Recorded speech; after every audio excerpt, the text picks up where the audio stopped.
What's up, guys? Welcome to the fourth episode of the Shanks Unleashed Pod. I am Andy Stowe. He is driving and crying, Mr. Eddie from Ackworth, and the man of the hour, the star of our show and the star of the Bill Shanks show that you can see scrolling down there. You need to be listening every day during the week from 3 to 7 on the superstations.com. The one and only Bill Shanks. Bill, how's Middle Georgia treating you today? Man, we're doing good. I hope y'all are doing well, and going to put the Christmas tree up this weekend and got some stuff going on. So do you have a Christmas tree or a holiday tree? Which one do you have?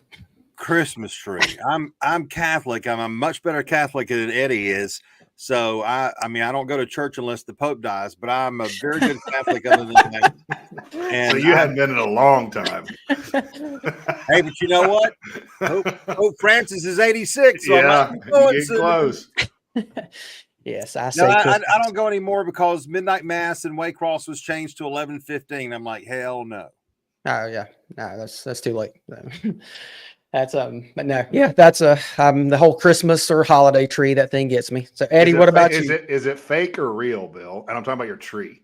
Oh, I thought you were talking. Yeah, no, your tree. Your tree. I get real tree, and I get a real tree. Complain every year and say this is the last year I'm getting a real tree. I'm going to go get a fake tree, and I wimp out every time and go get a real $100 tree. Okay. Yeah. Well, do you actually cut it down, or do you buy it at a place that's already cut? Okay. No, I go let the people throw it on the back of the truck. Well, there's nothing like that smell. It's fantastic, and then the needles start falling off, and you're like, "Screw this!" It's awful. I know. You get rid of it. It's just terrible. It's awful. Y'all have fake tree, real tree? Well, you know my wife, Bill. We have 7 trees, so yes, they're all fake. But I have to send you guys a picture of the bulldog tree that she does. It is absolutely artistic. It is 7 trees. Yeah, well, some of them are small. I mean, they don't really count. So okay. But I guess when your house has Here we go. When your house is named, you got to have one in every room. So yeah, I didn't name it. Y'all did. Oh, like South Fork. Betty. He named it Betty. Man, that's crazy. Wow. 7 Christmas trees. Well, with that, first of all, we want to thank all the viewers that are in with us tonight. We're maybe we'll talk some more Christmas. We don't know. But if you guys could do us a favor and like and subscribe to our channel, we're hoping to grow this thing as much as possible. And join the chat. And talk to us. Andy, you have the link to get on the show? You have that out there? We'll post it. Hey, get on the show. We'd love to hear some other opinions. We don't have to sit here and listen to Bill blather for an hour and a half. I mean, there's other people that have opinions too. I don't think I like your tone there, Brett Beard. The Eddie Unleashed Pod tonight. So we're already getting off on a good start. Well, guys, so I guess the elephant in the room, pun intended. Yeah. We're 5 days away from, what happened in Atlanta. As usual, it seems like. How are you feeling? Has your feelings changed about anything? And before you answer that, do you know what happened 8 years ago today?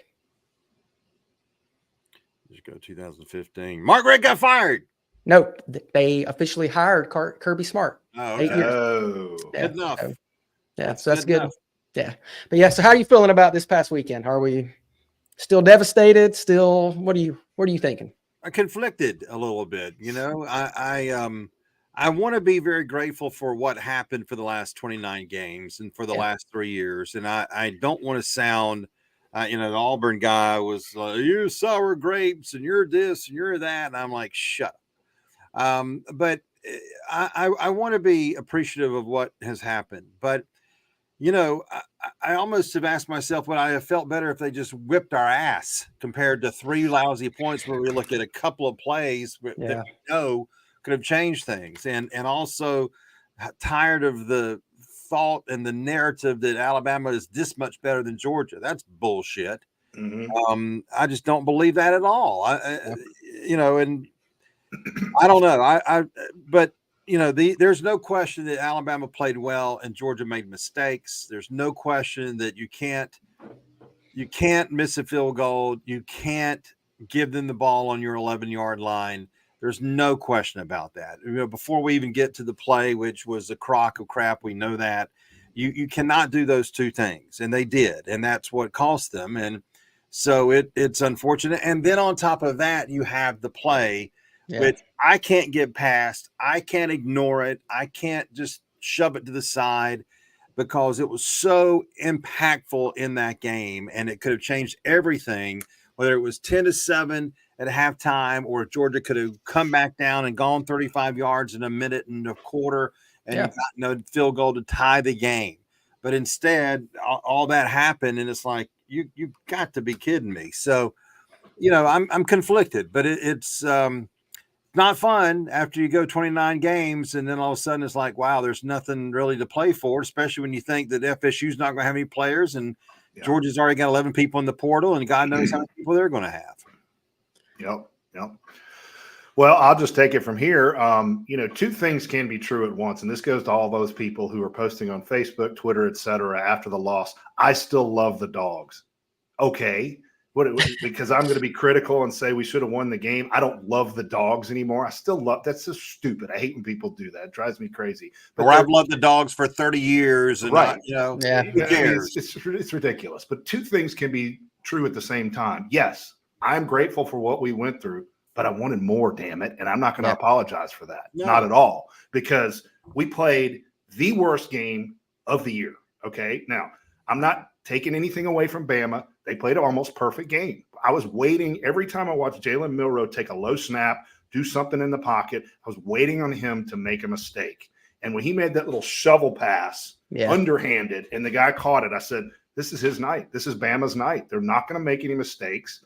And we did. And like you said, Bill, it wasn't like we got trounced. That game was 3 points, and it was in the balance the entire night. It really was. So, and I'll keep saying it, 8 out of 10 times, Georgia beats Bama. I believe. I agree. So, but to me, guys, I can handle the loss. I woke up the next morning and I was like, okay, some things may change. The dagger was the next morning watching Bama, and I'll say it now, back into the playoffs. Yep. And it would have been fine with me if FSU had gotten in and not Bama. I'd have felt 100 times better, right, with that. And Georgia not being in. I don't think Georgia deserved to be in. But to put them in over FSU, I thought was a travesty, and just one more little Saban thing against Georgia, the dagger turning in our back. Well, the biggest issue I have with who's in the playoff and who isn't in the playoff, they just kept saying we're going to put the best 4 teams in the playoff. And then they probably didn't. But I'm not mad that Georgia – I think that Florida State should have been in. I think Florida State got completely screwed.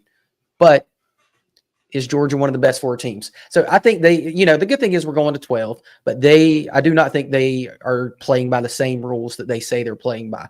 And it's just, it's a lie. If they're putting the best 4 teams, Georgia's one of those. I mean, I still think I think Georgia's the best team in football this year. I think they would win the rest of the way.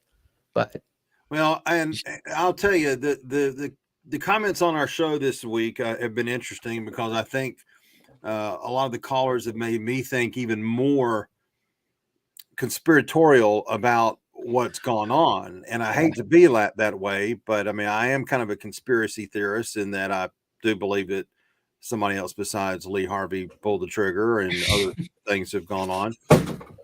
But, today even reading that Boo Corrigan's brother is an ESPN executive. Oh, I did not hear that. Yeah. Was it brother or Google that for a minute, if you will, Andy? Yeah, I'll get that. I saw that on Twitter where there's a Corrigan who works for ESPN that is related to Boo Corrigan. Tim Corrigan? Tim Corrigan. Oh, there you go. He is the VP of production at ESPN. Well, how about that? And he is the brother? Yes, he is his brother. So, and the article I read, I don't know if you read it, Eddie, from Heather Dinich on Tuesday about the behind the scenes of the meeting of the committee. She acted like they hadn't really discussed Georgia in detail about being part of the top 4. Well, then they ought to be fired on that committee. If it's the best team, they right. But I mean, how are they going to? They went into all that crap about, well, Florida State's changed and so has Alabama. And, today Brett Beard was that close to getting really defensive about the change part. I'm like, 5 weeks after you lost to Texas, when you were supposedly getting better and changing, you almost lost to Arkansas, a 4-8 team. You cannot deny that. And then talks about the Auburn thing. Well, strange things happen on Jordan Hare. I'm like, come on, man. I just don't think they were that good. Now they may win the national championship. They may beat Michigan and may beat Washington or Texas, because it's hard to beat a team twice. So if Texas beats Washington, it's going to be hard for them to beat Alabama twice. Right. And is that going to prove anything? Well, I guess they'll prove that they were the last one standing, and maybe he'll retire and get the hell out of there. But I don't know. I hate to feel this way. I wish, how we're always, Eddie, asking for no ambiguity about Desmond Ridder, or no ambiguity about no gray area in any of our teams. We want it to be clear cut. And here we are with ambiguity, because look, if they go out there and beat FSU, even if they wallop them, and even if FSU doesn't have a whole lot of players, and let's say Alabama goes through and beats Michigan and beats one of the other two, and the two most impressive teams at the end of the year are Georgia and Alabama, what are we going to say? We should have been there. Yep. We should have been there. And they may have to beat Florida State by 40 to prove that they were that much better if Florida State doesn't have the receivers, Keon Coleman, Johnny Wilson, Trey Benson, the running back, Jared Verse, who evidently is not going to play. So, but he's not playing. I didn't know he wasn't playing. I don't think he's playing either. That's what I was told yesterday, Andy. So, okay. Anyway, it's bullshit. And it's always been bullshit. And we knew that at some point there were going to be people who are going to be royally screwed by this situation. And I do and have said and continue to say what you said, Andy, about, and you, Eddie, too, about Florida State's the one that is first in line with this. Yeah. We lost on Saturday. So we're not first in line at the ride. They are. And they have a lot more anger that is fruitful and worthwhile compared to ours. Now, again, it's like you get in that conversation about the best four teams, and I still think, I thought about this. I don't know if you heard him, guys, but on Monday, Josh Kendall, who writes for Athletic about the Falcons, I asked him, because he's covered college football for years. He covered Georgia. He covered South Carolina. I said, who are the best four teams in the country? He left Michigan out. He said, I think Georgia would kill Michigan. I think they would completely destroy Michigan. Well, but so, Andy, was that question asked in that committee meeting? No. Would Georgia beat Michigan? Would Georgia beat Washington? Would Georgia beat Tennessee, Texas? Would Georgia beat Alabama if they played again? Like we said about if they played them 10 times, Georgia's going to beat them 7 or 8 times. Mm-hmm. So, but Heather Dinich acted like that conversation didn't even take place. That's bullshit. It's a bullshit because it either is bullshit that it did happen and she didn't talk about it, or if it didn't happen, that's bullshit, and that committee is full of itself and totally a fraud is what it is. Well, you brought up the changes that were discussed. Okay, one of which Bama, they've had this aura that they've gotten better every game and they've improved since the tech, whatever. But then you also brought up the change of Florida State, and Jordan Travis is out for the year. So that changed their team, right? And that weighed into their decision. Well, can I ask you guys a question? Why was none of the changes for Georgia weighed in? When Brock Bowers is limping around, when Ladd McConkey's limping around, Amarius Mims sprains his ankle, Smile Munden was hurt. Those guys are all going to be healthy in 3 weeks. Why were those changes never discussed? Georgia is the number 1 team in the country if those guys are healthy, and the best team in the country. But we're not going to discuss that for Georgia. We're going to discuss the changes to Florida State. Y'all see what I'm getting at? Yeah. Why?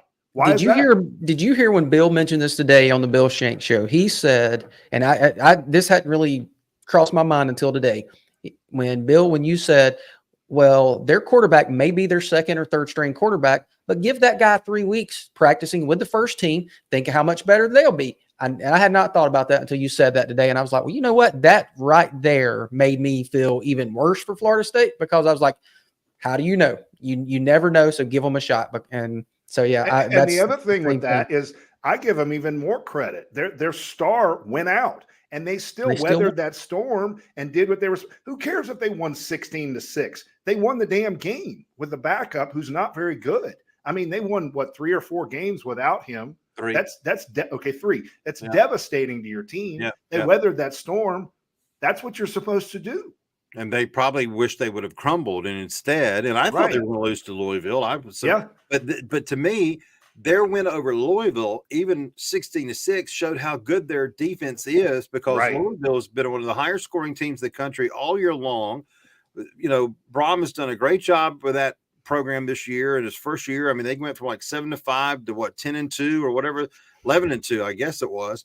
I mean, they had a really they lost to Kentucky and Pittsburgh, so they were 10-2 coming in, so they're 10-3 now. 10-3 I mean, now. they had a really good season, and Florida State shut them down. You know, they had a veteran quarterback. They had Jaha Jordan's one of the best running backs.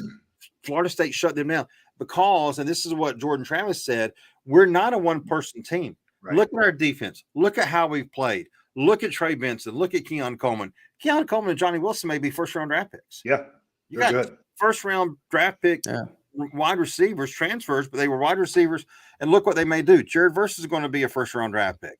Heck, they may have first-round draft picks in Alabama. But, but again, the conspiratorial thing about they were just going to get an SEC team in there.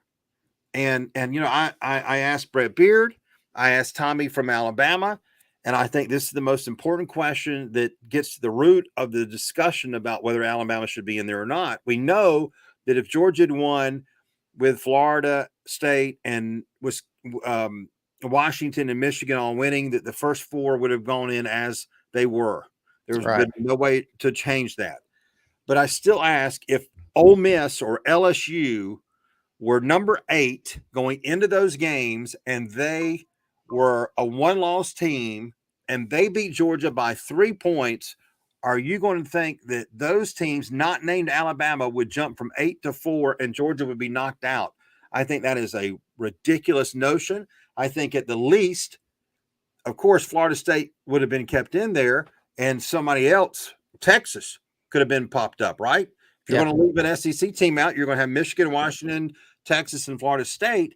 But even with that, you're going to put Georgia in there because they are going to fall from 1 to 4, and nobody's ever fallen from 1 to 4 or beyond 4 before when they've lost. Well, the corollary to that, the other side of that, Bill, is if Bama was us this year, would Bama have fallen all the way to 6? No. Hell no. They'd have been the 4 seed. They would have been, and we all know it.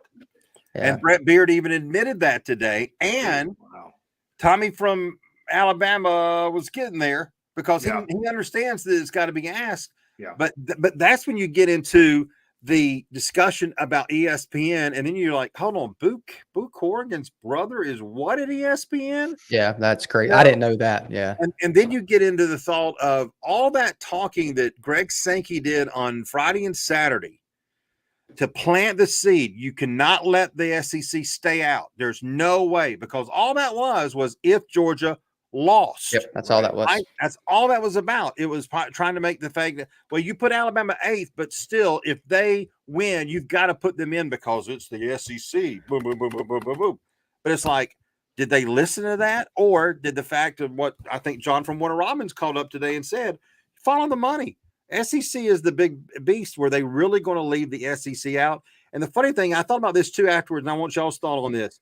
All right, so what's worse? What we're going through now with the discussion about FSU, not Georgia, about FSU first and foremost, or what would the discussion have been if they had left Alabama out and it would have been 3 undefeated conference champions and then a team that won a conference championship that also beat Alabama, but yet the SEC was left out? Would there be a conversation as loud as it is right now saying, how in the world can you leave the SEC out, even though their champion was a one-loss team?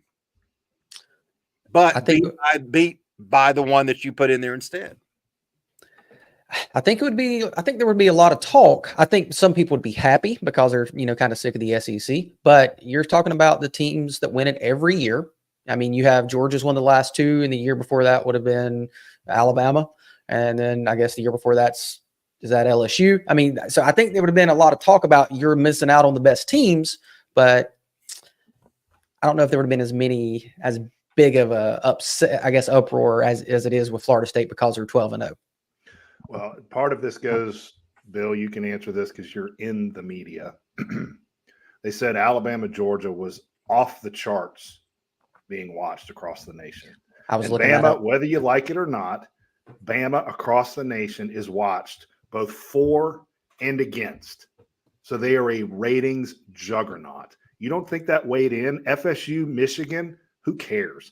Michigan, Bama, people across the country like myself are going to tune into that to root against Bama. And how much of that weighs in? I think you're It right. was 17.52 million viewers for the SEC championship game. Yeah. So, That's a lot of people. Yeah. That's a lot of people. It's their moneymaker. And what, okay, does Michigan FSU even move the meter nationwide? I don't think it does. Probably Michigan, not. Bama does.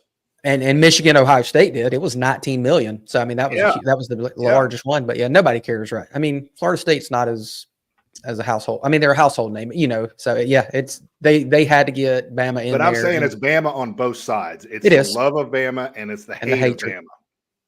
And the draw and the aura and the fact that, okay, those other teams wouldn't have jumped. Alabama jumped. Alabama went from 8 to 4. Yeah, I kept on thinking of that stat that they put out last week about, all right, no one past 6 has jumped into the Final Four. So it's like, okay, so if Alabama, because I was even thinking about Ohio State, because everybody said, well, Ohio State can't get there. Then I'm like, well, what if this happens, that happens? I'm just trying to like shit hit the fan kind of scenarios. And it's like, well, but then 8 goes and jumps, and it's Alabama. I think if Texas loses in their championship, who goes there? Is it Ohio State or is it Georgia? And everything else stayed the same. Well, everybody last week was saying Ohio State's not going, period. Now, was that Ohio State hate? I don't know.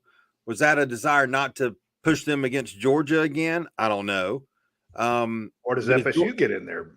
I think FSU might have got in from that one. Yeah. I think FSU and Georgia might have gotten in there because think about this. Did they feel compelled to put Alabama in only because they had to put Texas in? I think those two are coupled. You're right. Yeah. Those two are together. So, I mean, would it have been easier for them to make the case of, okay, Texas is losing, so we don't have to worry about Alabama. Right. Then we can say Georgia falls from 1 to 4 and FSU's 3. And then you got the 3 undefeated at the top, and then the number 1 falls to number 4. Mm-hmm. Yeah. We may have done that. Yeah. Yeah, that'd been very possible. Yeah, well. 4th and 31. That's the difference. That's it. Auburn. Fuck Auburn. Mm-hmm. Fuck Auburn. There you go. Auburn. Unleashed. I was about to say let's move on to the Orange Bowl, but I do got a question though. I think you asked some of your guests today on your show, but how did you feel about that reverse? Some people are saying, "Oh, they got too cute," but then the same people are also saying, "Well, Bobo called too conservative." So which way is it? Was he too conservative or was he trying to be too aggressive? I personally think I thought it was a great call and just poor execution. I agree. And I was a little hesitant when it was that far back. Yeah. Because the one it tagged the week before that worked was near midfield, right? Right. So, I mean, that scared me a little bit, but, and I've asked a couple of people and they were like, no, it's, and I don't have a problem with it. It was executed poorly. There's no question about it. It was just whether it was Carson or Edwards or Bell, whatever. It was executed poorly. So I don't have a and you're right, Andy. Everybody complaining about Bobo, and I went off on that yesterday. I just don't get that. And again, I didn't agree with everything you did. I'm never going to agree with everything you did. It's like when we talk about Brian Snicker, oh, he sucks. I'm not going to agree with everything Brian Snicker does every game for 162 games plus the playoffs. I'm not going to agree with everything that Mike Bobo does during the course of a season. And I knew when they lost, it was going to be, let's crucify Bobo. But I don't think that, I don't think that was, because if you're wanting to be aggressive, he was being aggressive right there. So, and by the way, if that's handled cleanly, that's 25, maybe 30 yards. Absolutely. He might have went to the 50. Yeah. I want to go back a couple plays though, and he's transferring. Akai Muse making a fair catch on the 5. What was that? What the hell is that? Now, you can say Bobo shouldn't have run the play because we were so far back, but Muse led up to that. I'm sorry. I've never been a Muse guy. Yeah. He's a G-Day guy. So, I mean, he's great on G-Day, but he made some horrible, horrible decisions on the punt returns, I'm fair with you. catches, etc. And that was a bad one. I'm kind of glad he's in the portal. Yep, I agree. He's one of the 11 there. So yeah. And you know, maybe he saw number 13 take that last punt return. He's like, you know what? Maybe I probably won't be playing next year in front of him. Yeah. So, but yeah, so we're moving on to the Orange Bowl. We're at Florida State. Like you were saying earlier, Bills, looks like half of their team is not going to be there. What are we expecting from the Dawgs? Do we expect any opt-outs? Do we expect any more players that, I mean, right now in the portal, you know, there's the 11 guys, but Jonathan Jefferson really don't play. Dare Smith hasn't been there basically all year. Brock Vandegrift's back up. Madden hadn't played. Jackson Meeks, very little. Muse was returning punts, but, you know, he may not have that job anymore. Blasky's the weird one to me. Yeah, I was kind of surprised he got in the portal, and I wonder if he's going to go to Clemson, if he'll follow Matt Luke over there. That's just kind of off the top of my head. Zirkel's the kickoff guy, but he's not the kicker. And then, of course, Nyland Green not playing much. Lightsey and Sorey neither playing. So if we don't have any opt-outs, which I don't know that. I think if they're healthy, I think Brock Bowers will be playing. He just seems like that type of guy. I don't think he would opt out. But, I mean, I don't know. With the Florida State losing all of their guys, I'm wondering if we're going to murder this team and it's not going to be close. I mean, I think Mims will opt out just because he's not fully healthy. Yeah. Right. He's not fully healthy. And I think his injuries have hurt his draft status, at least from what I've read on mock drafts the last 2 months. I would be shocked if and Bowers is leaving. McConkey maybe not, but I would be shocked if they don't play unless they're still having issues with their problems. Yeah. Right. But I mean, it sounds like we're going to have more than Florida State. Looks like we're going to have most of our team. Yeah, Florida State's going to be in trouble. They're going to be in real. I mean, if they don't have Jordan Travis, Trey Benson, those two receivers, Coleman and Wilson, and Jared Verse on defense, they are going to be bad. Yeah, but and doesn't this speak to how stupid this whole thing is? I mean, it's a consolation prize nobody gives two craps about. And Bill, you said it on your show, and I 100% agree with you. These NIL deals need to include the bowl games. You don't get that last check, maybe weight it 60-40, I don't know, whatever. You don't get that check unless you play in that bowl game. I agree with you. I think that's a great idea. And why these kids can just sit down, to me, is absurd. For now, Mims, different story. That he should sit down. I understand that one. Bowers, I could understand that one. That makes total sense to me. But just opting out for no health reasons, it's ridiculous. Yeah, I just think that, and I'm going to try to talk to some people to get some feedback on whether or not that's possible or not to require that stipulation in an NIL payment. But I don't know. I just it's a shame. You know, this is the first bowl game in a couple of years that we haven't really cared about. Ask these questions about, wow, are they going to play or not? Which is just unbelievable to think about. Bowl games used to be so important, so fun, so wow. I can't wait to see what we do. You know, I can't wait to see how we perform, and we're going to play this team that we don't play very often. And how's that going to be? How are we going to match up with them? You know, I remember going to the Outback Bowl in 98, January 1st, 98, when we wore those black uniforms or whatever, like red uniforms, red pants, weren't they? I think they were red pants. Yeah. But I mean, that was fun. We were playing Wisconsin, Ron Dane. Yeah. Wow, that's going to be fun. You know, there's no fun in these games because I mean, it'd be, of course, nothing you can do about Jordan Travis. How much fun would that be to see our secondary against Keon Coleman, against Johnny Wilson, against Trey Benson, to see our offense against Jared Verse? And if they're not going to play, we're talking about a glorified G-Day game against somebody else. Yep. Right? So it's so unfortunate, and they've got to do something. I don't know how these bowl people make money. I don't know how. I just don't get it. I don't understand how they are able to survive because people aren't going to these games. And I saw one guy in Savannah yesterday who said, "Yeah, I'm going to the game. I've seen every game, so I'm going to go down there. It's going to be a vacation for me." Okay, that makes sense. It's Miami. It's it'll be okay, fine. But I don't think there's going to be that many people going down there. No, I don't think the Georgia fans are going to travel as good. I think it's just not as important. I mean, and that's kind of, Eddie, we were talking about Sunday night. We were talking about, does this game matter? And I'm saying, yes, we need to win, because I don't want to lose two in a row, but it doesn't really matter. And I mean, I guess, and if I think if we feel that, I'm sure the players are feeling that. So, and they're going to be playing like, man, why do I even care if I can't get in, if I can't do anything, what's the point? So, well, I think the culture is of that program that if you're putting that uniform on, you better care to win, even if you're playing against the white team and cheat day. So I don't worry about that too much, but I think you're going to ask those questions and you're going to, have those thoughts about it. Hopefully this will be the last time we're in a regular bowl game in a long time. I mean, like a decade, right? I mean, but it's so unfortunate, even for other teams. I mean, I don't believe any 6-6 team ought to get in. If you don't have a winning record, you shouldn't get in. But hell, we wouldn't have enough teams to fill out the bowl, right? Yeah. Which is ridiculous. I mean, it shows you anybody can do a bowl. If I was a gazillionaire, I could have the Bill Shanks Bowl in Macon, Georgia, Mercer 5-star Stadium, and invite 2 5 and 7 teams. Come on and get your New Way hot dogs. But it's I think it's a shame because of what it used to be.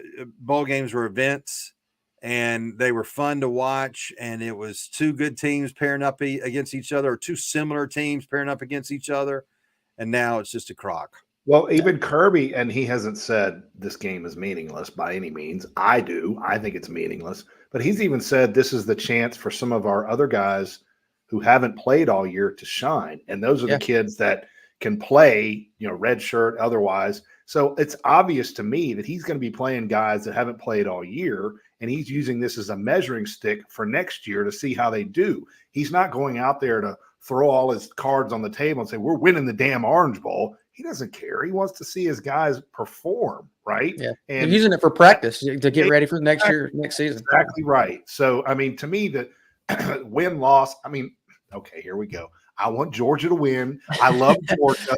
I support Georgia. But if they lose this game, am I going to lose sleep like I did against Bama? Hell no. I mean, I'll just be like, okay, moving on to next year. That was a throwaway game. It just doesn't bother me.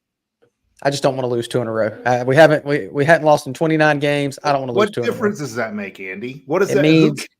If we win this one, that means we're about to start a new streak and go to 30 next time. That's all. Eddie, get on. Eddie, you know what? Jim from Kathleen would say you've got a loser's mentality for wanting to not care. Screw Jim from Kathleen. How about that? Screw him. I guess his opinion doesn't matter. If he likes Alabama, screw that guy. So, well, that brings me up to coming into next year. Well, do you think Ladd's coming back? Do you think he'll be back next year? Well, that's the rumor today, and it could change tomorrow. And he's got a month. Yes, he is coming back. Yeah, I think so. Okay, I think. Okay. Well, that's big. I mean, I don't know. I don't know, but I mean, I'm just reading something today. It sounded pretty promising, but again, it's a month left, so could he change his mind? Could it be told to change his mind? I don't know. I mean, I don't know. I just think nowadays, if you're not in that first round, you can make it on the NIL, and Ladd can do that next year. He could probably make more money than he would in the NFL next year. I think so too. And one more good year, maybe he does sneak in the first round the next year. Yeah. Well, there's also very strong rumors that Carson Beck's going to be back. So Sunday night, Eddie, you had said that you did not know if Carson Beck can take us to a national championship. You said because of his legs. And, I've kind of been saying he's faster than I thought he was, or he's quicker than I thought he was. But you're talking about a quarterback taking the snap and just going and just running and being able, Stetson Bennett, when the play broke down, he could get us out. Carson can't do that. So, Bill, Eddie, is Carson Beck good enough to win a national championship, even with his limitations in mobility? Go ahead, Bill. I think he is. I don't worry about that too much. I think in today's game, you would prefer to have someone who can do some better things with his legs than Carson can. But I don't think he's that limited back there. I mean, I think the improvement he showed of how he throws the ball was so impressive to me. I didn't expect that. Me either. And let me tell you something, folks. There were people in the press box in week 3 still saying, I don't know about this. I don't know. I was saying that in week 3. Yeah. Yeah. I mean, so, and of course, Auburn changed it, right? Auburn changed it. That was changed for you. Drive. It did. That was the game. Yeah. Yeah. I mean, people were like, okay, maybe this is going to work out pretty good. And he had to show himself. He had to show himself in a hostile environment and do that. And I just been impressed with him. I think he can. I don't worry about that. I think we need a enforcer on the defensive line to be more of a national championship threat than having Carson Beck. Plus, if it's a different quarterback, and I said this week, part of me was kind of intrigued, was wanting to see what Gunnar Stockton could do if Carson did leave, because I've heard about Gunnar Stockton since he was in 8th grade. Yeah. He's just been a name that people have talked about, and I don't know if we'll ever see that now. Who knows? Maybe we will, maybe we won't, but I think we'll see that in a different uniform. Yeah, we might, we might, because Gunner's not as big as Carson and Brock. There's no question about that. But there's still a lot of people who have a lot of faith in Gunnar Stockton, but I still like Carson. I still feel like he's got room to continue to improve. And you know what? Look at the improvement we saw in Stetson Bennett from his first year of starting to his second year of starting. If we see that similar type of improvement in Carson Beck, even though Brock's not going to be there, even though there's going to be changes in the wide receiver group, it's still going to be a stout room. I mean, if they get this kid from Vanderbilt, if they get one of those other kids, either from USC or one of the other ones, it's still going to be a really good room. And Oscar Delp's going to be really good. So I'm excited for Carson to come back. I am. I am too, but I'm concerned, and I'm going to differ with you a little bit. We watched Stetson Bennett, like you guys said, improve from year 1 to year 2. But go watch that run he made out on the edge against Tennessee when he baited that guy inside and then went outside and he got hammered and he did that phone call. Carson Beck ain't doing that, guys. And that other play, it may have been the national championship when he saw the edge coming off and he took that snap and just wheeled around and broke it off. That huge run he had against Auburn. Carson Beck ain't doing that, okay? And I watched Jalen Milroe, to me, an average quarterback, torch us with his legs. He killed us. Okay, Bill, he won the game with his legs. He did. He was not a very good passer. He won the game with his legs. When they needed yardage at the end of that game, it was Jalen Milroe. Yeah, he did. He but I don't look back in that game as the Jalen Milroe torches Georgia game, though. I think he was good against Georgia, but I don't think it was like he torched us with his legs. Tua in the second half in 2017. Okay, I said the wrong word. He didn't torch us. He got the yards he needed with his legs. He did. And Carson Beck can't do that, okay? And I just think there's going to come a game next year when the line's hurt, a Mims is out, you got Tate Ratledge is not himself, the line ain't blocking well, and Carson Beck's in trouble, and he's going to get sacked a lot. And he can't get rid of the football. Then here's what you got to think, though. Here's what you got to think. So is Gunner your guy? I wouldn't go down that road. I have no idea. I don't know that I'm not saying that he's our guy. Carson's the guy, okay? I loved what he did this year. He grew on me just like Andy. He was phenomenal. I mean, he was in the running for the Heisman for a while. Yeah. He was that good. What I'm saying is, do you think if let's say Carson says, I'm going to the NFL, and it was Gunner and then the two Raiola and Pulisic. I don't know. Is that Puglisi. Puglisi, sorry. Yeah. So what then? Well, we let them play it out and see what happens. I mean, Bill, I see what you're saying. I would rather have a returning quarterback than not. Absolutely, 100%. Carson Beck knows the offense. He knows how to get the ball downfield. He knows what he's doing. 100%. I'm with you there. I'm just telling you, there's going to come a game, whether it's at Texas, Alabama, in the playoffs, when the line is not blocking well, things aren't going well, he can't get the ball downfield, and he can't use his legs. That's going to be a problem. And that's where college football has changed. No, I know. Yeah. And I think, no, it's a good point. And I'm not arguing with you. I think my thing is like, okay, coming into this year, we just said it took to the Auburn game in late September for everybody to be on Carson's bandwagon, right? I mean, Ken from Macon was on the bandwagon when he was in 8th grade, but he got off it and then he got back on it. So that's kind of fake. He was, but I mean, he was on Brock's jock for a little while. Yeah, which is a scary thought. But I mean, the new quarter, it's like the new center. People are going to get sick of me next July because I want to be saying, "Oh God, where's Cedric Van Pran?" Yeah. And I said the same thing. Where's Ben Jones and where's the Hill kid from Houston County? It's like center and quarterback. When there's a center and quarterback change in your offense, I'm always worried. Now, I was worried this year because I didn't know. I wanted to watch Carson, I wasn't as maybe as skeptical as some, because it's like, well, prove to me that he can't. I know you got to see that he can, but I'm like, well, I don't see anything that's like a red flag. Maybe I was looking for a Fatan Bauta sign or something.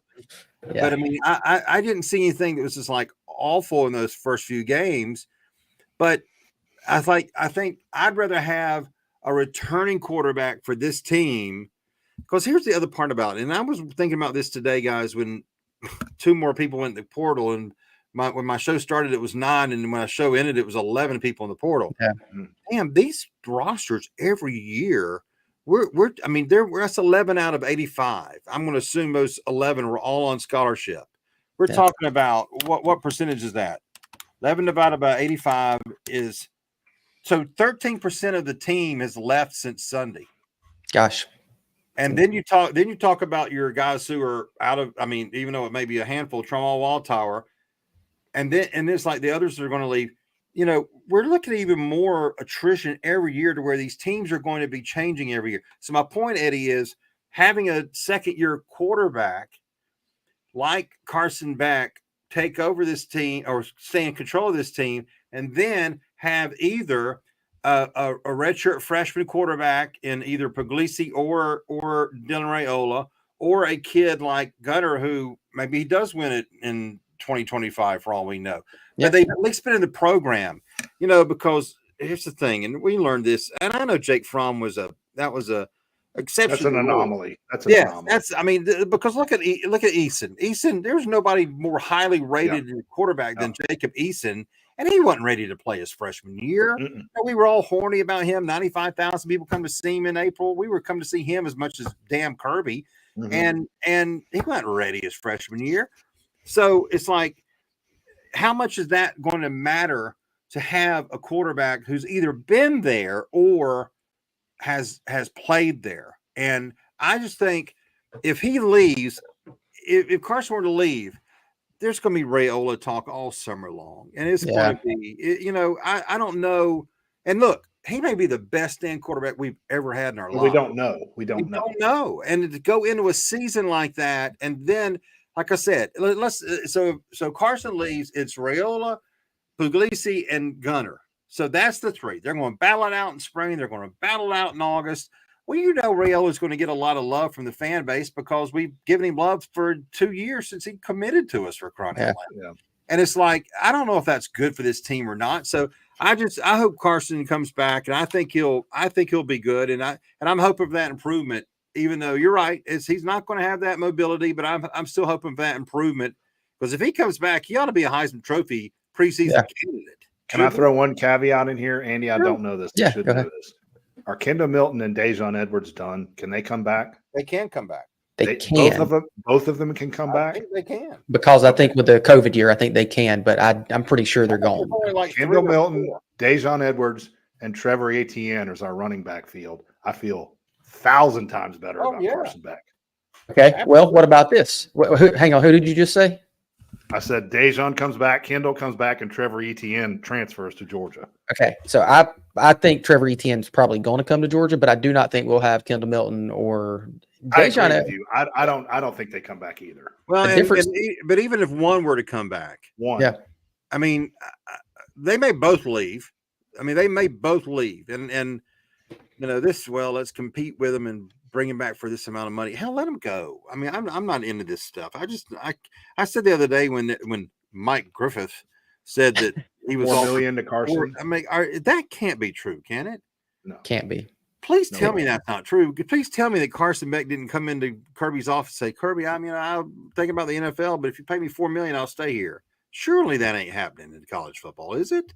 No, I don't think it's that expensive. It's happening in college football, but it's not happening at Georgia. Kirby's not saying, "Okay, here you go." No, I hope not. No freaking way. I mean, I don't. The only thing about the two running backs is, well, they're not going to get a first round grade, but people don't draft. People except the dumbass Falcons don't draft running backs in the first round anyway, right? So they don't need a first round. They need a second day grade probably. Then they'll jump, and maybe they both get that. I don't know. Well, Kendall Milton, to me, is probably going pro because he doesn't have much wear on the tires, and he's a good back, you know. And I think NFL teams look at that. Dejon, yeah, he's a good back, but he's got more air on the tires. He really does. Yeah. And I don't think Dejon's he's not great. He's a good back. Right. Neither of them are ready to go to the NFL. No, hell no. But are they going to get any better though? Or see, I just don't. I don't know. You got to Kittle stays healthy a whole year. That kid will be a beast. He could be right, but I mean, you got to have it's like James Cook had a skill set that Zamir White did not. Right? I mean, there was like, whoa, wow, he could really do something in the NFL. Well, he's second leading rusher or whatever. Zamir White, God bless him, maybe he would have if he hadn't have torn both of his knees, but I mean, he didn't. He was just a fifth round draft pick by the Raiders, and they take bad draft picks all the time anyway. But I wouldn't draft it. I mean, unless I would feel better about drafting Milton Eddy if he came back to Georgia, had a full year, ran for 1,200 yards. I'm like, hell yeah, I'm thinking about that kid. Now we don't win the national championship without Zamir pounding Bama though. No and that question. was my favorite drive of the entire 3-year thing. I mean, and that was his best drive. Yeah, that was just pounded them. So he was, and you know what? He was a really good college running back, and there's nothing wrong with that. No, that's I mean, I hate the guy, but Tim Tebow's one of the greatest players of all time in college. He sucked in the NFL, but that's okay. I mean, it doesn't matter. Yeah, exactly. Well, so that brings us to we've talked about the guys that are transferring out or they're already in the portal, but there's rumors of guys that may be coming or that's in the portal that Georgia's interested in. And Eddie, you just mentioned. I know. Sorry. That's good. No, you mentioned Trevor Etienne. Look, that guy, he reminds me, he gives me some DeAndre Swift feels. We haven't had a home run back. I mean, I guess Kenny McIntosh was a home run back, and so was James Cook. But, it's just a little different. Like DeAndre Swift was, you'd give him the ball, he could take it to the house. Trevor Etienne's that guy. And I don't know, that's going to be a hard one not to get. And the other spot that I think we're really lacking that we had, obviously, Jalen Carter. We do not have that game wrecker in the middle. I said it at the beginning of the year. That was my biggest concern. I wasn't as concerned about the quarterback spot because I think the big defensive tackle linemen, the defensive ends, those are the guys that'll make or break you.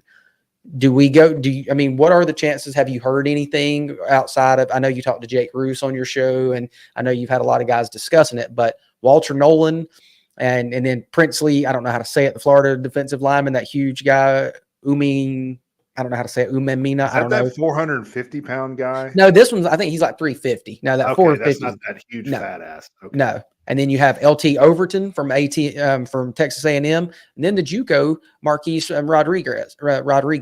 So there are a lot of defensive tackles or defensive linemen out there. Have you heard Georgia's leading on some of these guys, or is there any chatter that you've been hearing that I don't know of? Well, I read that Overton's dad is an AD at Kennesaw State, so there's a tie there to the state of Georgia. I don't know.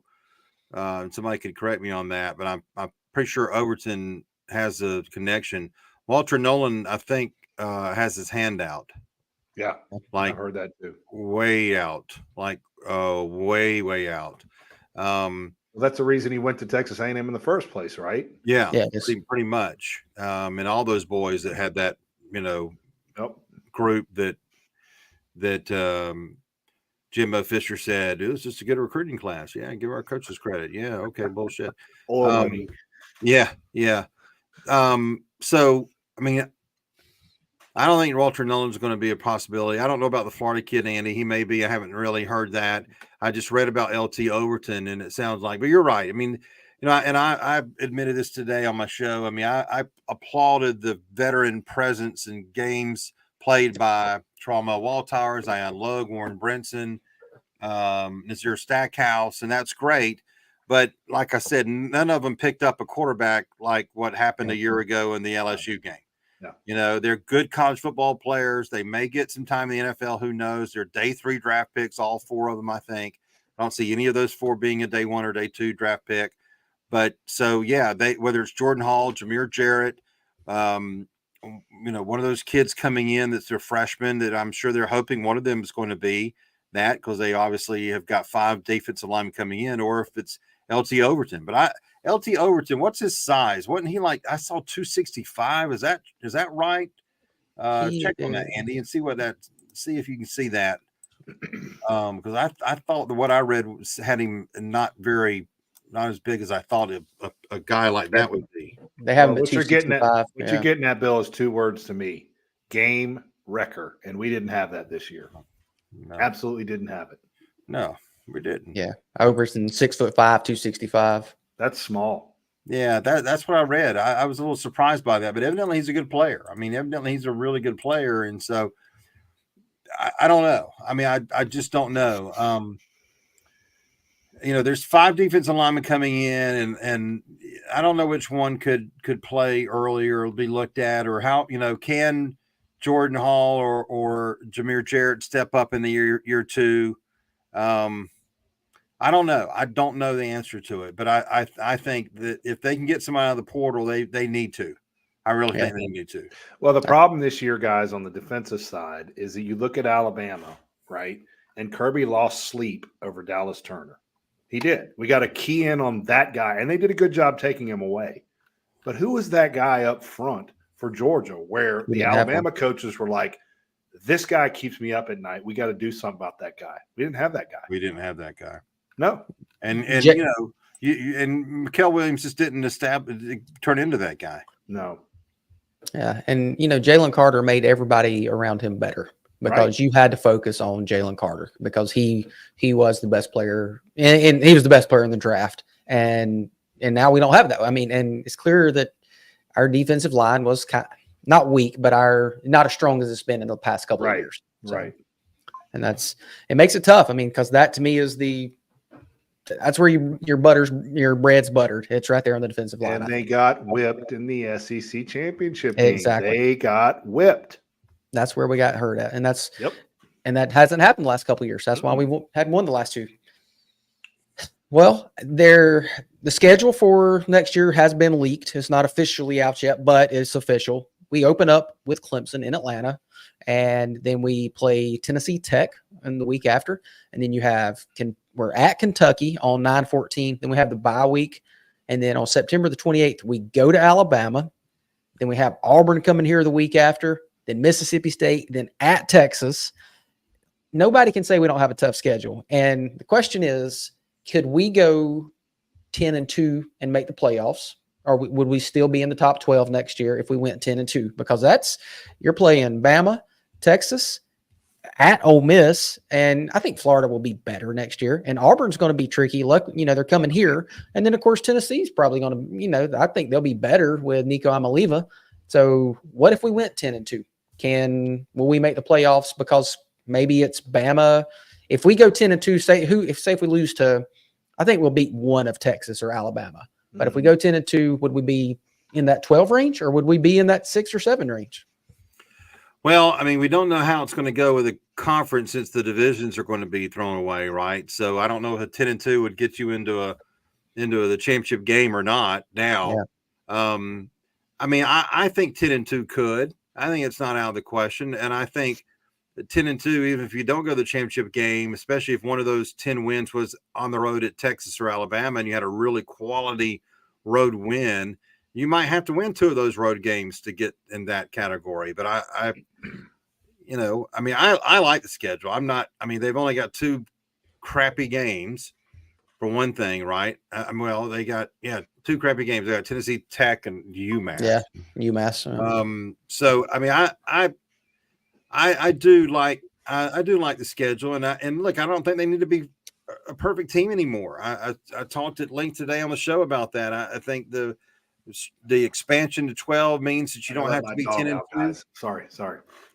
I think you have to do the best you can and have the best team you can. I got to be 12-0. It's got to go out the window now. Be nice. Don't get me wrong. I hope it happens, but I never thought that was realistic. And I think we just saw it. You can be 13-0 and still not make the playoffs in that format. So I'm fine with the schedule. It's going to be tough. There's no question, but I wouldn't expect it any other way. And if we're that good of a program, we shouldn't be worried about a schedule that's going to be difficult. We ought to go play it and embrace it. And I mean, how great are those games going to be? Oh, it's going to be awesome. Yeah, it's going to be great. Going to Tuscaloosa, going to Austin, and then going down to Ole Miss. That's going to be a tricky game. I mean, Lane's always got his guys ready down there, and Sure. and then like I said, Auburn's going to be better. That that second year bump with the coaches. So I think Auburn's going to be a tough out next year. And I mean, going to Kentucky to play Brock Vandagriff, that's going to be interesting. And Kentucky may be pretty good. So yeah, I'm excited about it. I'm glad. I like you mentioned. Cash for clunkers suck. I hate those two. I mean, who wants to watch unless it's the national championship game? Who wants to see 65 to 7? So, yeah, it's not good football, and that's why it's such a shame about the bowl games being the way they are, because we used to have those as good football games, and we had good matchups. We were like, oh, well, this is fun. Like I said before. So we don't go to Ole Miss all the time. That'll be fun, and so you got 4 really good road games, and then the Florida game. Well, let's see it. I can't wait. Yeah, and you have, like I said, and then you have Auburn and Tennessee at home, and of course you got Tech at home. So, Clemson's neutral site, but yeah, I mean that schedule next year is going to be tough, and I don't know what Clemson will be. It looks like Cade Klubnik may not be their guy. So there's going to be some maybe it's not the powerhouse Clemson, but they're still going to be good. So yeah, I think we got an excellent schedule. Well, I'm sorry I had to step out for a second. I had a dog issue. But you asked about 10-2, and I mean, you can't answer that now. So there's so much football to be played. You don't know what's going to happen around the nation, right? I mean, 10-2, we say it right now in the SEC. Yeah, that's good enough to get in, but we just don't know. But the nice thing about it, Bill, you were talking about this a little bit on your show. How many years, and I'll go back to the Clemson game. Y'all remember when Mark Richt was the coach? I know, don't get upset there, Bill, but you remember we botched that field goal there at the end and we lost the game. Remember when it went through his hands and we lost the game against Clemson and we went out of the gate 0-1. I can remember going outside and saying the season's over. That's how you thought about college football. And I said, maybe next year. Every time we lost the game, it was over. Yep. That's the way college football set up. You got to go undefeated to get there. And now that's over next year. Thank goodness, because you have room for error. And like you said, Bill, these are 18 to 22-year-old kids.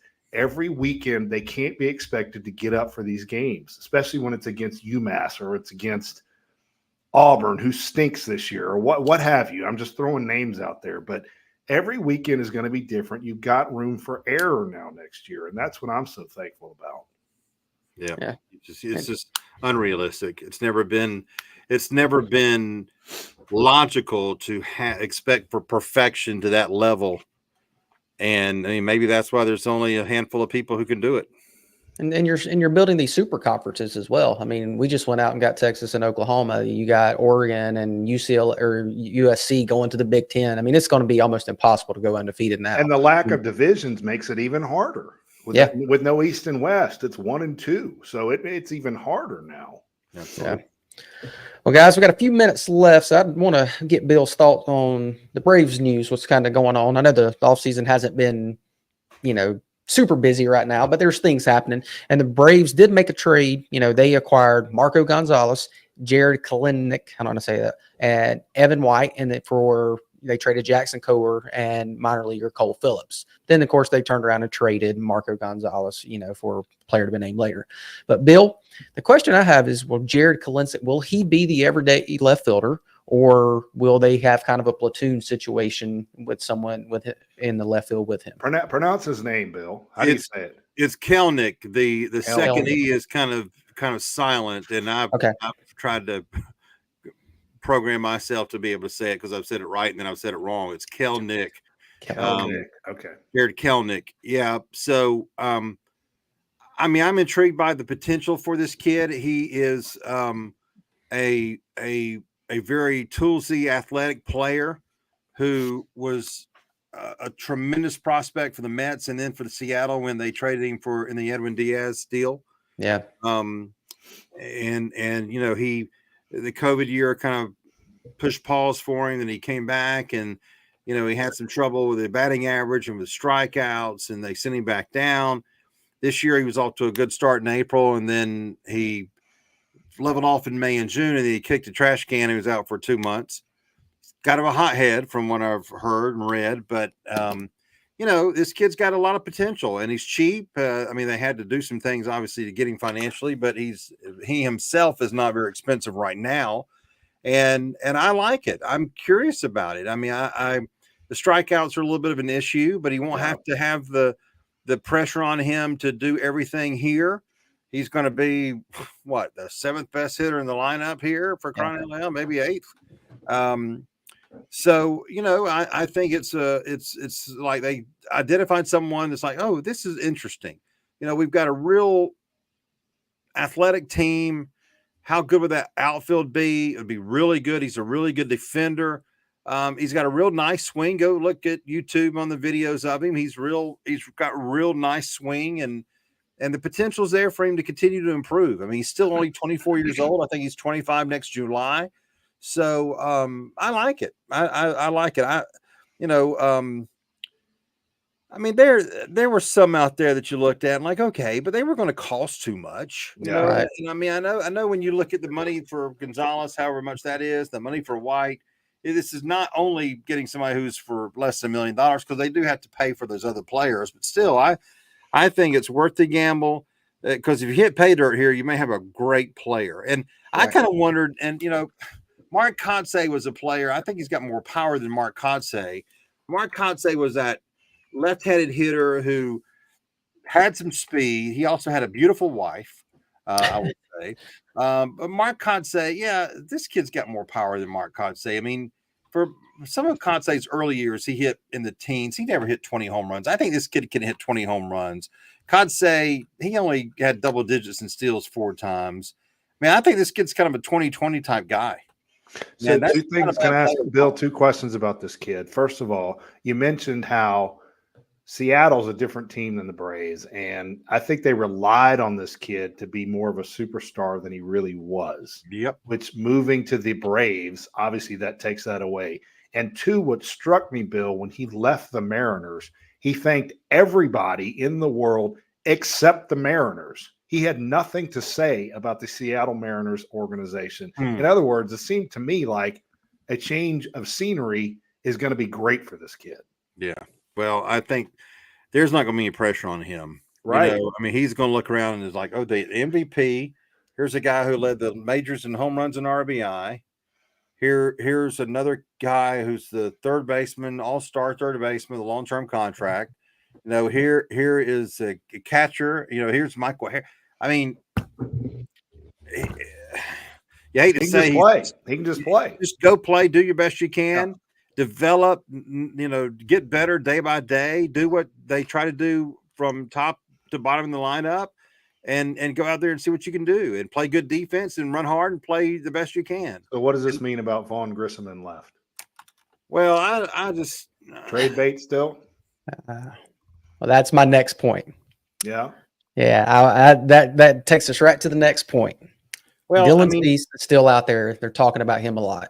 Yeah, and go ahead, Andy. I'm sorry. Yeah, go ahead. Well, no, so Dylan Cease. There are reports that the Cubs, the Reds and the White Sox were discussing a deal for Dylan Cease, and they said that to get Dylan Cease, that they asked the Reds for their number 2 prospect, which is Rhett Lauder, their number 6 prospect, which is Chase Petty. That's 2 pitchers. And then they all asked them for their number 9 and 11 prospect, which are 2 position players. So that's why when they got him, now I'm starting to wonder if the Braves to go get a Dylan Cease, will they have to trade A.J. Smith-Shawver? Will they have to trade Hurston Waldrop? Will they have to trade Grissom and someone else? And Bill, would you do that if they said, okay, we want all those 3 guys, another prospect, to get Dylan Cease? Would you do it? I'm not doing both Hurston and Smith-Shawver. I'll do Smith-Shawver one of the 2. And Grissom. Okay. And I would do Smith-Shawver over Hurston, and I would, even though he went to Florida, I would do Smith-Shawver, Grissom, and 2 prospects between 9 and 15. I would do that in a heartbeat. I would do that. I mean, I think Dylan Cease is a great player. Brandon says I compare him to Jock, talking about Kelnick. Yep. This kid's much more athletic than Jock Peterson. Oh yeah. I mean, Jock Peterson is a slob. This kid's really, really athletic, and got some speed. I think he's talking about the mindset though, more than his athletic ability. I would think. Jock needs education. Yeah, well, he won us a World Series, and he did. Oh, I love him, and for that, still well pearls to this day to work. Oh, absolutely. Well, I mean, says a lot. I said that for your benefit, Bill. It smells like somebody's cockles got warmed. That's right. No, mine are fine. And that's not what that means, by the way. I told you to look that up. Yeah, you sent it to us, which I know. I was afraid when I clicked on it, my computer was going to say alert. Yeah. But firewall's going off. It didn't. Jock was great. I'm not trying to be negative about Jock, but Jock is what he is, and he's not an athletic guy like Kelnick. No. Kelnick's totally different. But batting, Kelnick doesn't have the power that Jock has. If Jock Peterson was in shape and gave a damn, he'd hit 40 home runs every year. Yeah. He would. He just doesn't care. His wife's dad's the second line in Apple, for crying out loud. Jesus Christ, he doesn't care. Yeah. He just likes to party and play. Yeah. But I think that I would give that up for Cease. Alex loves him some AJ Smith-Shawver, so I don't know if he'd give up AJ for Cease. And if they're saying AJ and Hurston, he's not going to do that. No. Gotcha. I don't know. Does he favor Hurston, AJ, or does he view those guys equally? I don't know. I don't know. I mean, I don't know. I don't know. I don't know the answer to that question. I mean, I know he loves AJ Smith-Shawver. Yeah. Would that mean that he wouldn't trade him and would trade Hurston before? I don't know the answer to that either. I don't. I mean, I just can't imagine. Dylan Cease is the answer to our problems. Yep, I agree. He is $8.8 million projected. I mean, my God, $8.8 million for him for projected arbitration amount. You've got strikeouts and games started the last 2 years. I don't care if he leaves in 2 years or not. Get him for 2 years. Yeah. Because you're going to have a lot of money to spend next year when Charlie and Max are off the books, unfortunately. So, I just think Dylan Cease is great. That price is going to be high. That's too high what they asked for the Reds. And I don't know if Alex will do that. I really don't. All right, let's take Dylan Cease off. Who's the next guy, Bill? Who do you want if they don't get Dylan Cease? Well, I mean, if Milwaukee would trade Freddie Peralta, I would love him. But I mean, I think he would cost just as much. I think he's got 3 years of control before he's a free agent. They would probably want a similar deal. Yeah. See, but to me, let me say this. To me, this is the exact reason why you don't let go of Max Fried. Yeah. Here we are wanting a playoff starter, and it's hard as hell to get because I'm going to tell you something. After that Japanese pitcher signs, there's going to be 1 million of these damn pitchers. It's going to be Giolito, Flaherty, and Waka, and all these guys are going to be signed left and right. Some of them are going to get. He got $14 million, and his ERA was over 5. But people are so desperate for pitchers, and here's Atlanta trying to get a playoff starter, and I don't know if they're going to be able to get one. You know, I mean, if they have to resort to Seth Lugo, which is not bad, but it's not something that you're going to say, oh, by God, first round, it's going to be Seth Lugo versus Justin Verlander. That's what I see happening. Something like that. Yeah, and that ain't going to warm the cockles of my anything. No. I mean, so Dylan Cease just answers all of your problems because that is one hell of a rotation with that guy in there. And again, I go every time these guys that I don't see very much of. I go to YouTube and go look at their 2023 highlights. Like I knew a little bit about Kelnick, but still, I went to go watch his highlights, watch what people said about him. By the way, the Mariners fans were mad as hell that kid got traded. Really? Furious. Oh my gosh, they were furious he got traded. They could not believe. Good. Yeah, they liked him, but they thought he was going to be right there with Julio Rodriguez as their 1-2 punch, and I'm like, well, hell, he's going to have to be in a 1-8 punch with Atlanta because that ain't, So anyway, I mean, I think they really need a starting pitcher, and I just hope they don't go cheap. I really don't. I just see Alex doing something cheap like that and then wait until the deadline to do something else if they need to. That's the way Alex operates. That's what he does. And you may be right, and that's a shame. And, if that happened, I would pray to God that Bryce Elder would win the 5th job, and so Lopez would go back to the bullpen. Yeah. Make the bullpen better. so they would have to go get bullpen help, and they can instead get a starting pitcher if they need it later. But I think we need him for the full year. I know October is important, but don't wait until July. Let's get somebody and have the full year to have a good staff the whole year. Yeah, I would be shocked if Trevor Bauer to Atlanta. I just don't see that happening. I would. I'd sign him in a heartbeat, but I don't, my standards are different. So real quick, Bryce Elder having the all-star year that he did probably hurt us in the end, didn't it?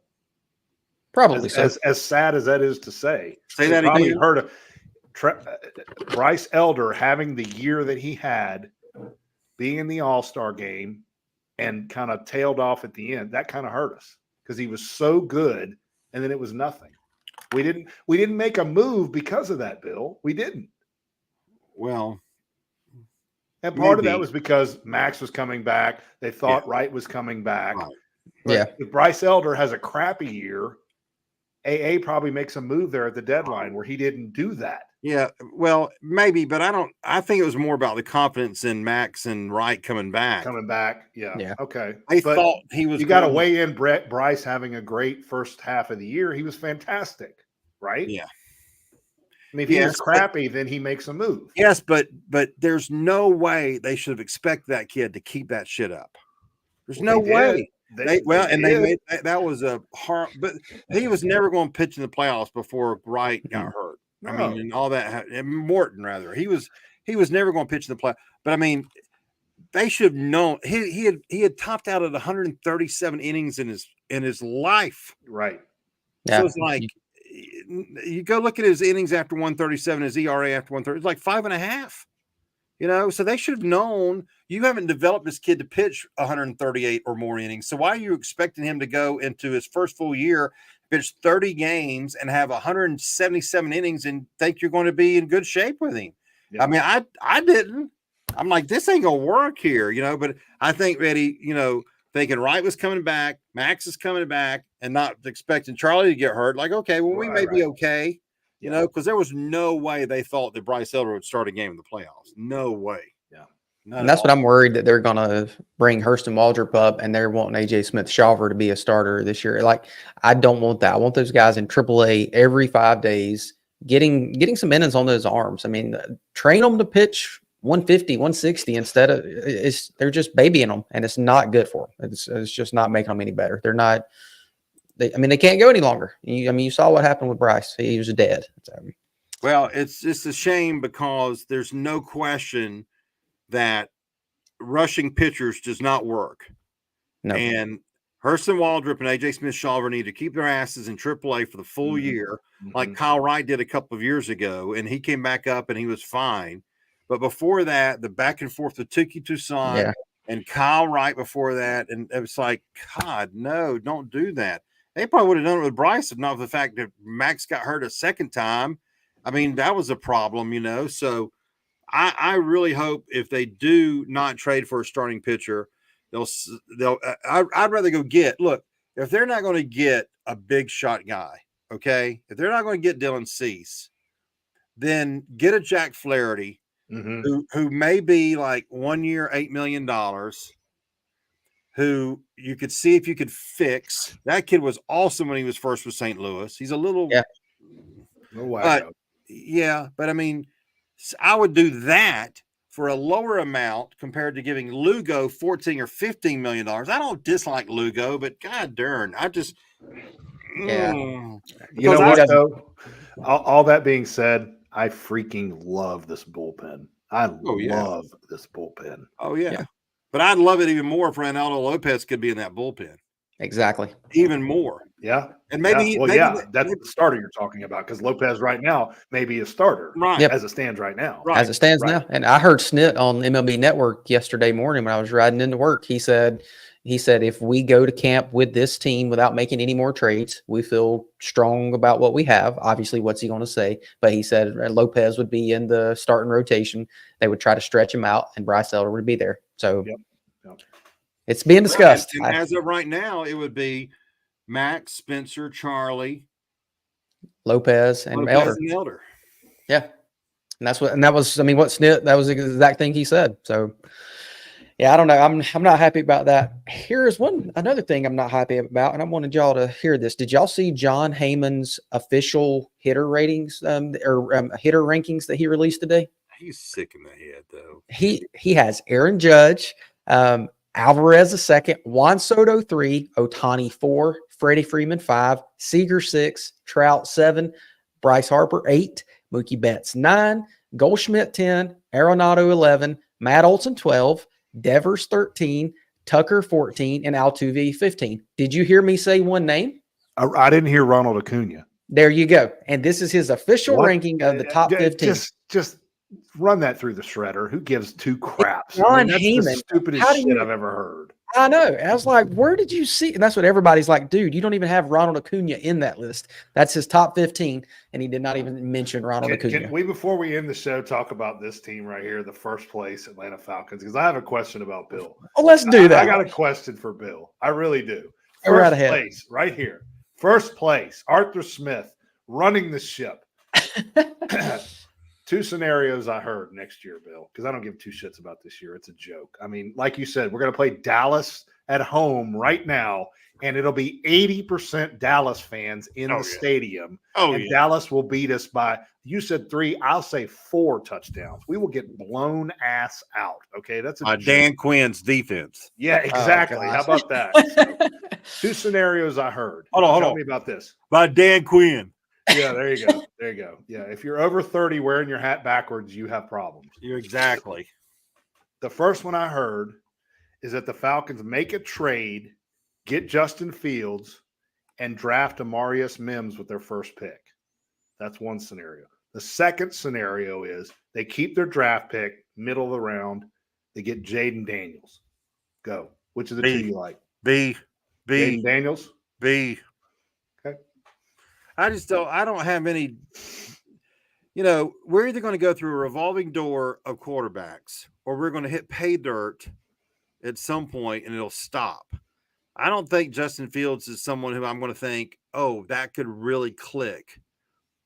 Maybe change the scenery like that. I don't. I just don't see it. I just see him got some experience. I know he hasn't been great, but he's got some experience. Jaden Daniels has nothing. What would you have to give up for Justin Fields? Is the question. They listed the pick. It wasn't too horrible. An 8th rounder. Yeah, it wasn't. No, it was some picks, but it wasn't horrible. So that's a good question, though, Andy. I just wanted to see those 2 scenarios that y'all thought. I'm not very interested in Justin Fields. They were talking about on SportsCenter today. Should Chicago give up on? I'm like, shit, yeah, they should. If they get the number 1 pick and they got Caleb Williams or they got the quarterbacks, of course they should give up on. Of course, and I've always said people give up on quarterbacks too quickly, but I haven't.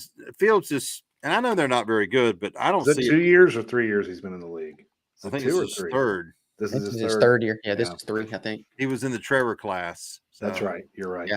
Yeah. But So Jaden Daniels, would you be happy with that? Yeah, I would. Yeah, I would.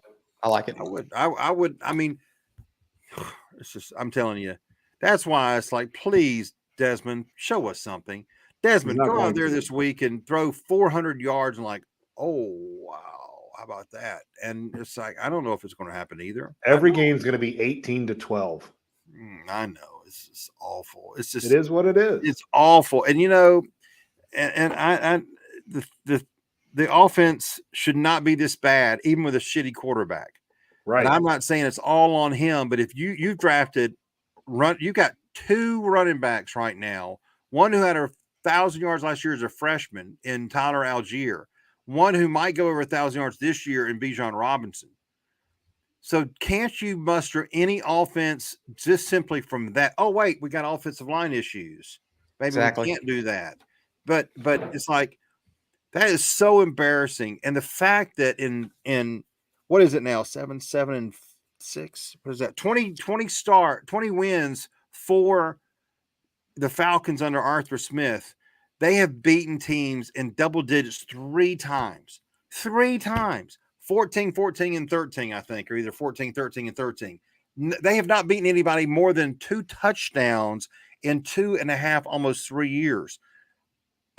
I mean, I'd love to see who that just seems like it's extreme to me. Extreme. But in my first scenario, we do address the offensive line with Amarius Mims. You don't like that? I want to go get a veteran offensive lineman. Okay. I want to. That's fair. Because if we're going to have a quarterback either that's going to have to make that jump from Desmond Ridder level B to level A or bring in somebody else, we got to get that line where there's no ambiguity whatsoever about whether that thing's good or not.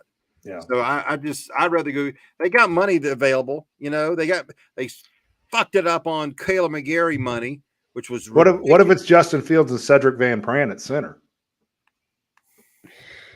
I don't want Justin Fields. Okay. I don't want Justin I'm Fields just going either. off what I read. You do, though. I can tell you do want Justin Fields, don't you? Well, I said all along I wanted him. So I'm just saying coupled. I'm not saying Justin Fields is the answer. They're not taking an offensive lineman. It'll be. I know, and certainly not taking one. It'll be a wide receiver. It'll be a wide receiver. They've never drafted a Georgia player in the first 2 rounds in the history of the Atlanta Falcons. Why would they do that this year? They're not going to. So you're right, Andy. It's a stupid question. Sorry. No, it's not. No, it's a great question. Yeah. It's just I don't. Everything's stupid when it comes to them. Right. Yeah, no, exactly. It's like, Well, I mean, where's the logic in anything they do? Because I mean, it's one thing that like Chris Hefner, my buddy, doesn't understand. He's an offensive line coach, okay, and he voted to take Jalen Mayfield but put him at guard. He took Drew Dahlman. He took he took McGarry and gave him a long-term contract. Mm-hmm. Like, why? Bergeron looks like he's going to be okay. Great. That's about time. But it's like there's too many mistakes here. And, of course, we know the big one, right? Sawyer. We know that. Yeah, one, 6th round. Where is Justin Schaefer even in the league anymore? Is he on a practice? He's on our practice I think he's squad. on the practice squad. He's still on our practice squad? I'm pretty sure he is, yeah. That's really helping matters. Oh, probably just to justify that they fucked up by taking him, right? I mean, why else would he be on the practice squad? But, I mean, I just have no confidence in him whatsoever. And it'll be a shame if he continues coaching this team.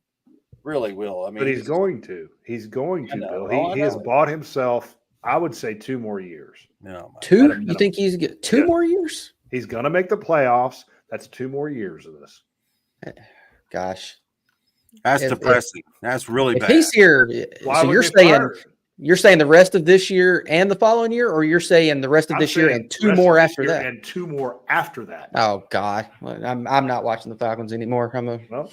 Get ready because that's what my NFL career is done. I guess that's terrible. Jaguars. You think the NFC South is going to improve next year? It's not. It's going to be the same.